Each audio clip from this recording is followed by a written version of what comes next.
Okay, here we are, January the 10th, 2019. We're at Paul Coates' house, and this is the Delta Division of the Southern Pacific. The Delta Division of the Southern Pacific Railroad, and Paul has gotten this in several videos we've done over the years, and we've now got it to where it runs all the way around the room. This is a great example of a small railroad in a lot of detail and a lot of operations. What size is the room? 15 by 11. 15 by 11. This was part of the carport, and it was closed in, and now we have a model railroad. So let's cover this off. Paul's standing in the doorway, and right here, and he's built a lift out. These replace Art's suggested 16 penny nails. Yeah. So they just fit in a little groove in these mounting blocks. Yeah. I brought this up and I said, you have to put something here in the end of the track. I said, drill a hole and put a 16 penny finishing nail. And he said he'd go put a plastic. It looked better. And so now he's putting the bridge in place. Drops in on these two blocks. And there you go, right there, in place. And just to hold it, the rails properly aligned, I got these pins I just drilled through with a 1/4-inch drill bit and bent some steel rod, and that holds everything in alignment. Now, I'm not going to get up underneath there and show you that we have some detailed pictures of this on the Grande Pacific Facebook page. Still shots. Now, I can tell you from several other lift-out bridges I built, if you get the piece that it sits on and everything correct, it'll work without it. But, you know, each to their own.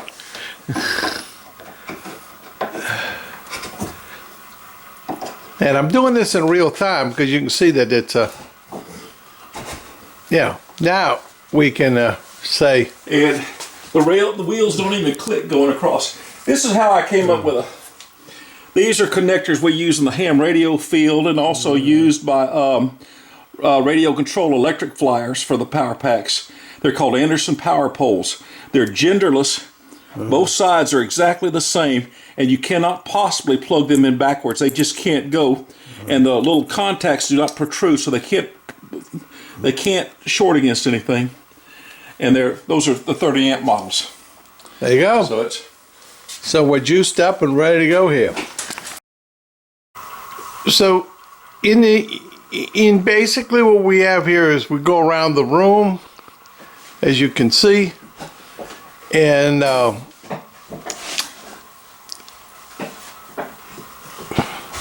course this is South Louisiana. We got to have bayous, got to have bayous and bridges, and we have a container operation. And as Paul will tell you, he has a modeler's license, which allows him to do anything. So this container facility, these tracks really go out here another couple of 1,000 yards. It's a lot bigger than it looks. But a great example of you want to get to create something. You don't need a whole lot of space to do it in. So what we have here is some of his handiwork.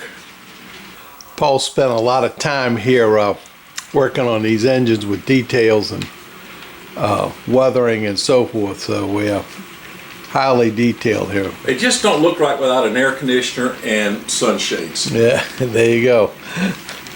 I'm not real big on air hoses and some real fine stuff that breaks off easily. So.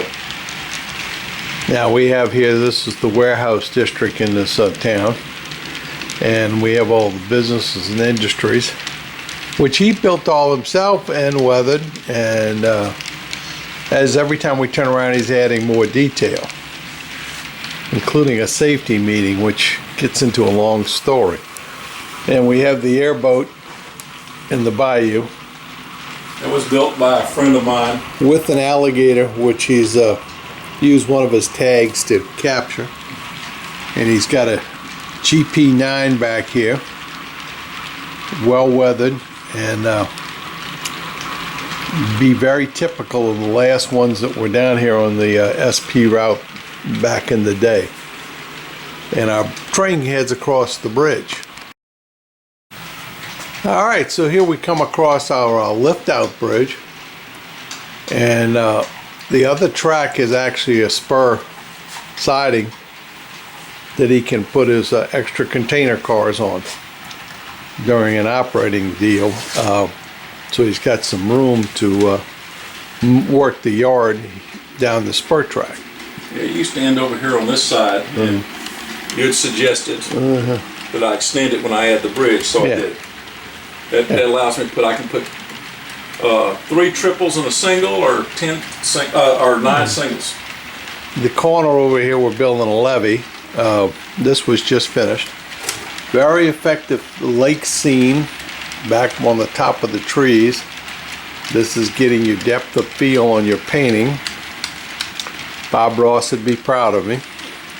Now, one thing he's done here on this one side, this was just laid, getting into this, he's putting in a re-railer over here on the other side of the bridge. So, good idea of putting re-railers in where you can. It go across the bridge and it comes loose at parks. So, okay, this is our road that he's installed.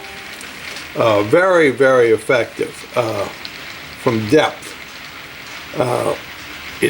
You got to be.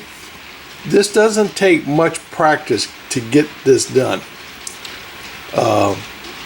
I've got the camera set so it makes it a little bit more, pleasing to the eye. If I back up just a little bit here, you'll get the fascia board. And if I do this, you'll understand where the scenery ends, the backdrop starts. So, again, effectively done. One thing I did here, this is not wired in, it just lifts out. So when I'm programming local, this is a program track, and when I'm swiping logos back there to get them on the rails, it keeps it from getting broken. Yeah, you see, he's got these re-railers. Re-railers are here, so if you go to put locos on and off for programming, that's what his program track is. Also serves as one of his sidings, spurs.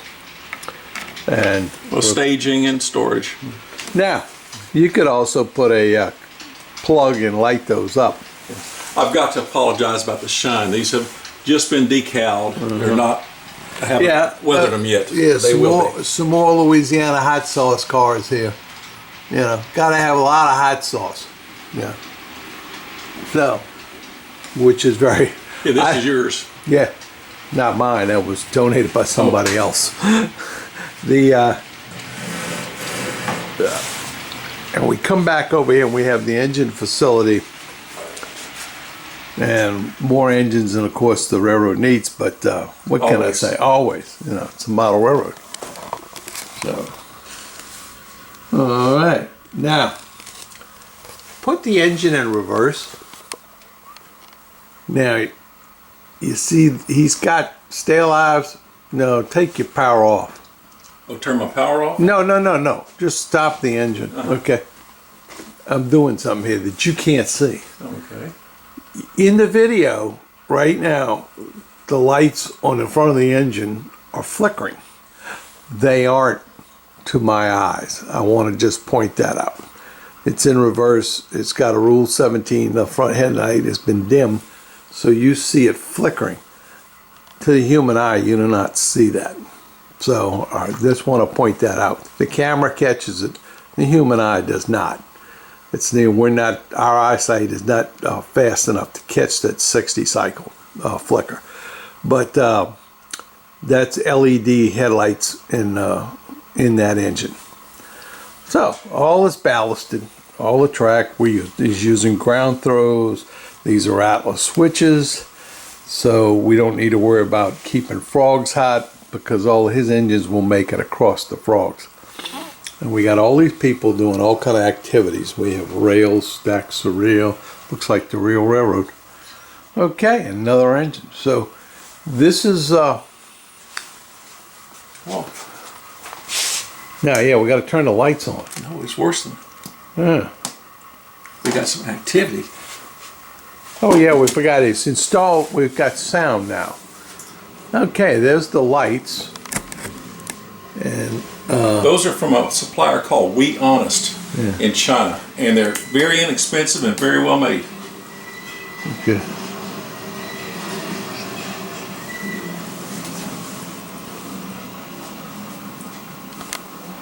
I edited together a 15-minute sound file, which I saved as an MP3, and put it in a little MP3 player like joggers wear. And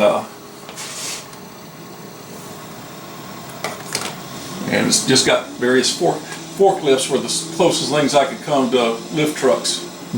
So it's got forklift sounds and diesel trucks idling and all kinds of noises. I have a CD at the house. You need to take and copy it. It's about 1 hour of train sounds. And this one, I just set the the MP3 player to repeat, so it'll fade out, do about a 2-second pause, and crank it up again. Now, Paul running this on NCE. He's got. I'll come over here. This is a 5 amp Power Pro system, and we got the radio on it. This railroad could be run by a power cab very easily. But Paul's into some other things, which he likes to have all the features, so he put a power cab, the Power Pro System 5 amp command station. And as you can see, he's kind of into the electronics, so that comes in handy. But the power cab would power this whole entire railroad with no problem. I originally just had a power cab, which I still keep the little power pack and panel, and a yard-long track out in my workshop for programming and stuff. See, I can use it right here on my layout. And I've got 2 other cabs around the layout. I've got a radio. This is mine. So there's nothing like it being over cabbed here.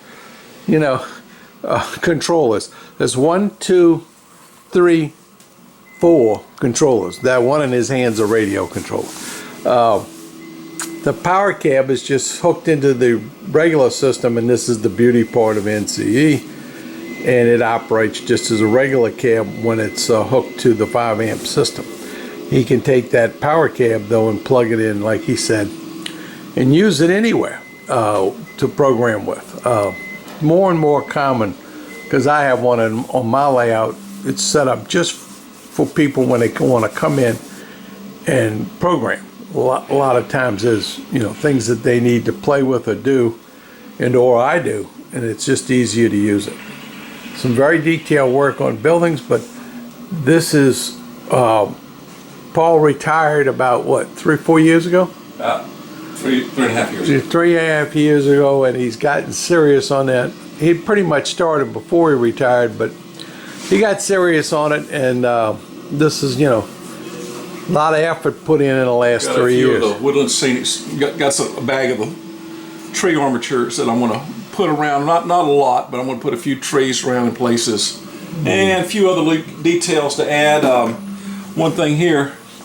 There's a switch right here, which I know where it is, but it's hard to get to. It's hard to see. A guest operator wouldn't be convenient. So what I've come up with, there's other ways, but being an old RC model flyer, I got a little servo and what they call a tester. That's $3, and this was like $2, and about another $2 worth of parts here.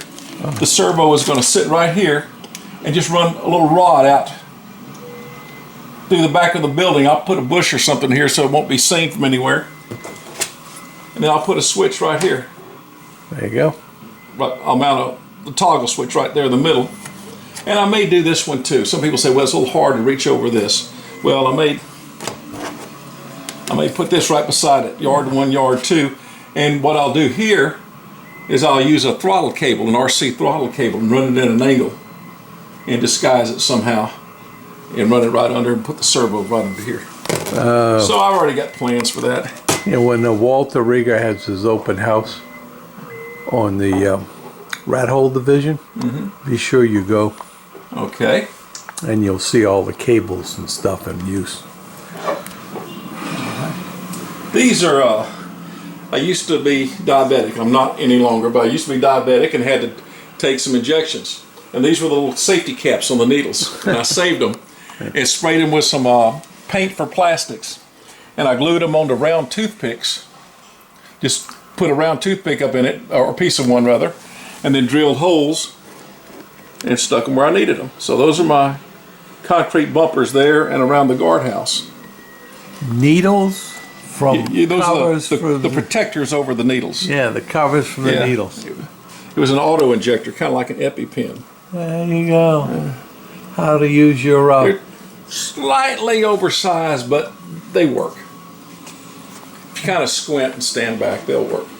Well, they got the caps on the end. It beats trying to take a piece of styrene and then you have to close up the top. I did the same thing there. And you know, the truckers come in, they're hot and thirsty, so there's some vending machines. They can get a Coke. Yeah, and he has to thank his wife for reminding him that he has to have handicapped parking zones. Yeah. She told him, you know, he was in violation of a few things. So. I apologize about not.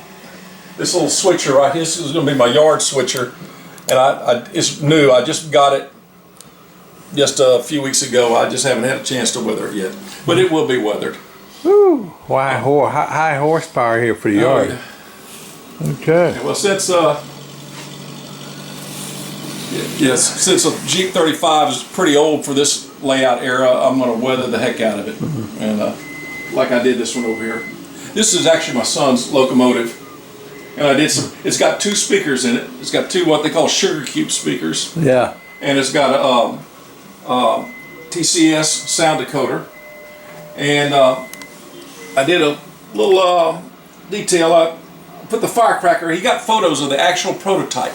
And I copied I got the correct horn, which this comes with horns mounted on the side, single horns. I put the correct P3, and I made my own firecracker out of a diode lead and a little piece of wire insulation, because that's a lot more rugged than those little pewter castings you buy for firecracker antennas. It'll last far longer.